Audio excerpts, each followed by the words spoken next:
Final గా కనకదుర్గమ్మ దర్శనం అయితే కంప్లీట్ చేసుకున్నాను.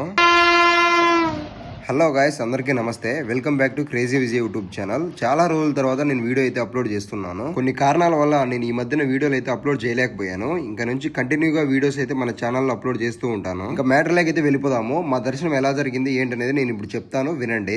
మాకు కదిరి నుంచి విజయవాడకు డైరెక్ట్ ట్రైన్ అయితే ఉంది. నరసాపూర్ ఎక్స్ప్రెస్ 3 గంటలకు అయితే వస్తుంది. ఆ ట్రైన్ ఎక్కేసి మేము విజయవాడకి అయితే వచ్చేసాము. మేము ఇక్కడ ట్రైన్ దిగేసరికి మార్నింగ్ 4:30 అయితే అవుతుంది. ఇక్కడ దగ్గరలో ఉన్న ఒక ఆటో తీసుకొని డైరెక్ట్ గా తలనీలాలు సమర్పించే దగ్గరకి అయితే వెళ్ళిపోయాము. ఇక్కడ ఆటో అతను అయితే మా దగ్గర 100 రూపీస్ అయితే తీసుకున్నాడు. అది వర్తా కాదా మీరు చెప్పండి. ఇక్కడ ఆల్రెడీ నాలాగా గుండ్లు గోగించుకోవడానికి చాలా మంది అయితే క్యూలో ఉన్నారు. నేను కూడా టోకన్ తీసుకొని చక్కగా లోపలికి అయితే వెళ్ళిపోయాను. అక్కడికి వెళ్ళగానే తల తడుపుకొని వచ్చి కూర్చోబాబు అన్నాడు. వచ్చిన వెంటనే గుండు గోకేశాడు. నేను గుండు గోగించుకోవడం అయిపోయిన తర్వాత నేను అక్కడే స్నానం చేసి వచ్చాను. మా ఫ్రెండ్ ఇంకా చేయలేదు, ఇక్కడ మునుగుతానని చెప్పాడు. సరే అని ఇక్కడికి వచ్చి వాడు కూడా స్నానం అయితే చేసేసాడు. మేమిద్దరం స్నానాలు చేసేసిన తర్వాత ఇక్కడ కనిపిస్తున్న ఈ బస్సు ఎక్కి ఇక్కడికైతే వచ్చేసాము. ఒక్కొక్కరికి టికెట్ 10 రూపాయలు అయితే తీసుకున్నారు. ఇక్కడ ఫ్రీ బస్సులు కూడా ఉంటాయి, మీరు కావాలంటే ఆ బస్సు ఎక్కైనా రావచ్చు.